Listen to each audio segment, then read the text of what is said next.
You ever have one of those nights where you're just so amped up for something good, and instead the universe throws you a circus you didn't buy tickets for? Yeah, picture this. The blue and red lights of a patrol car strobing across my driveway, making my house look like the world's lamest nightclub.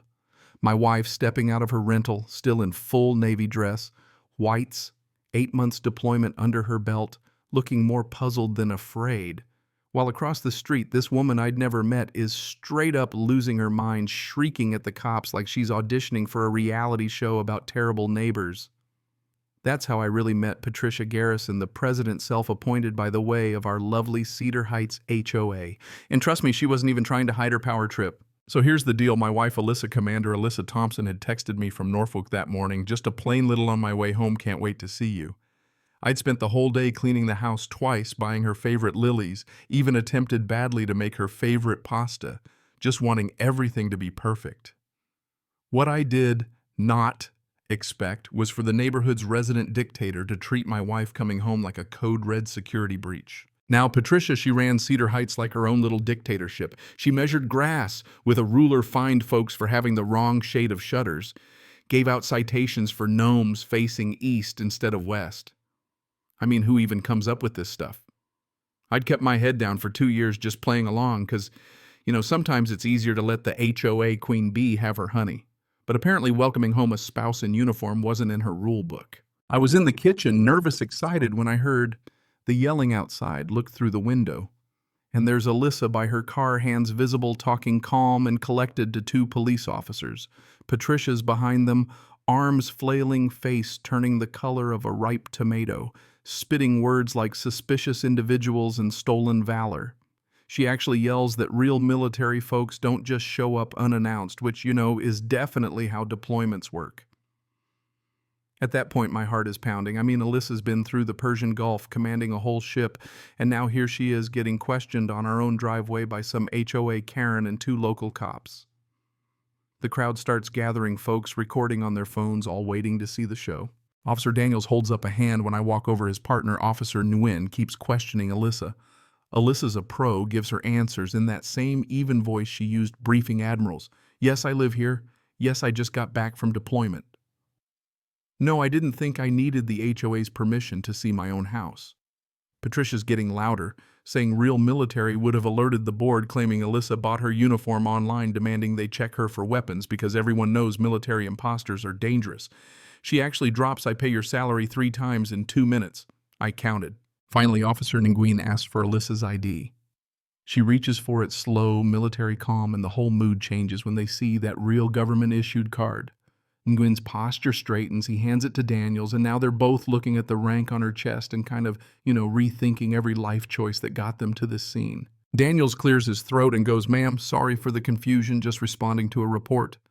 Alyssa gives him that "I've seen worse in the Gulf" nod. Meanwhile, Patricia's switched gears. Now she's screaming about how she knows the police chief personally, which is usually when you know someone's losing. But then comes the twist. Officer Nguyen straightens up and snaps a salute, says former Navy man machinist mate, 2nd class, served on the Lincoln. The crowd actually murmurs, and for once Patricia shuts up, at least for a second. Alyssa returns the salute, her shoulders finally dropping just a bit. The cops now turn on Patricia, start grilling her.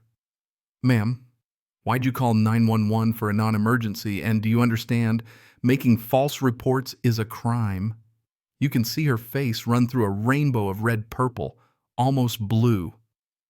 Alyssa steps in, still all grace.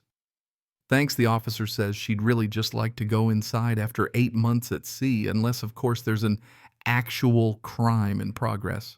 She even throws Patricia a look that could wither houseplants. Patricia, desperate, pulls out her phone and starts scrolling through the HOA bylaws like she's got a secret rule about sailors at sunset. She's muttering about proper procedures, waving her phone like it's a badge. Daniels asks if maybe she'd like them to look over her call history, points out that her last suspicious package was a box of Amazon toilet paper. The neighbors are loving it. I see the Johnsons grinning, the Gwynns filming. Everyone who's ever gotten fined for a bicycle left out or a flower planted in the wrong spot is watching the Queen finally meet someone with actual authority. Daniels pulls out his notepad and in the most beautiful, calm voice gives Patricia a warning for misusing 911, says another call like this will get her cited. And by the way, making false claims about the military is a federal offense. You could see her handshake, taking that paper. She's still muttering about president's rights, but her voice is wobbly. Alyssa handles it perfectly. Thanks, the officers chats briefly with Nguyen about the Truman's deployment, shakes hands, and the cops finally leave. Crowd disperses, but not before Mrs. Chen down the street gives Alyssa a round of applause. As for Patricia, she tries for a comeback, hissing that this isn't over. The board will hear about this. Your grass is overhyped. Alyssa just looks her dead in the eye and says, "Ma'am, I've faced actual threats to national security. Your tape measure doesn't scare me." And the silence that followed might have been the best thing I've heard in years. Inside, Alyssa collapses on the couch, finally letting the exhaustion show. "Some homecoming," she says, grinning. I try to lighten the mood. Tell her, "At least you didn't face enemy fire," and she just laughs. Says enemy fire's got nothing on suburban politics. That night, news travels faster than wildfire. The neighborhood Facebook group blows up with celebration emojis. Someone posts the officer's salute. Neighbors are texting each other about time. And for the first time in 3 years, Cedar Heights feels like an actual community, not a minimum security prison. But Patricia, she's not done. She spends the next day stomping door to door with her clipboard trying to rally the troops. Most folks don't even open up.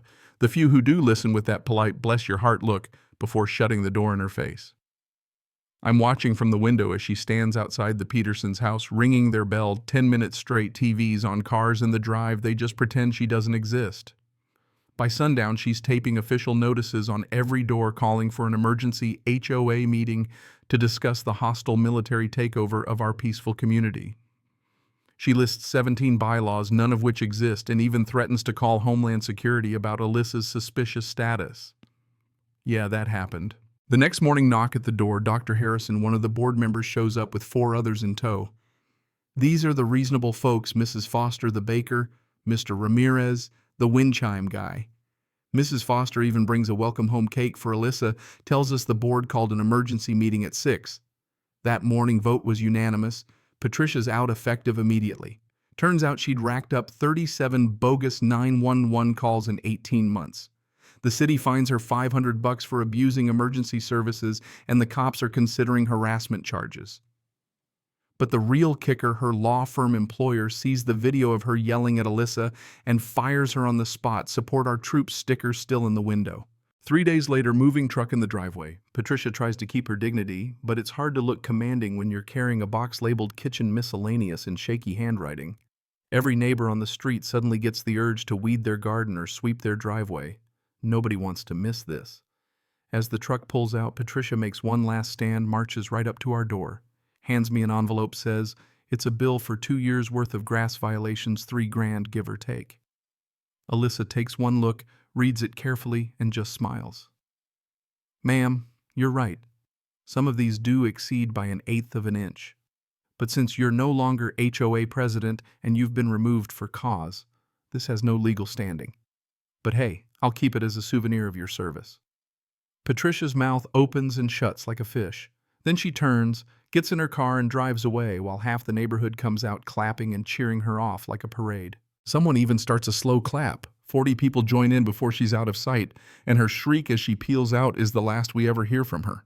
You know, people always ask me whose side I'm on when it comes to HOA drama. What's fair, what's right, what's just a bunch of petty nonsense. I say sometimes it takes a real hero. Doesn't matter if they're in uniform or just fed up to remind a neighborhood what community actually means. So tell me, was justice served, or was that just another day in the suburbs? Drop your take in the comments, because I guarantee this debate's just getting started.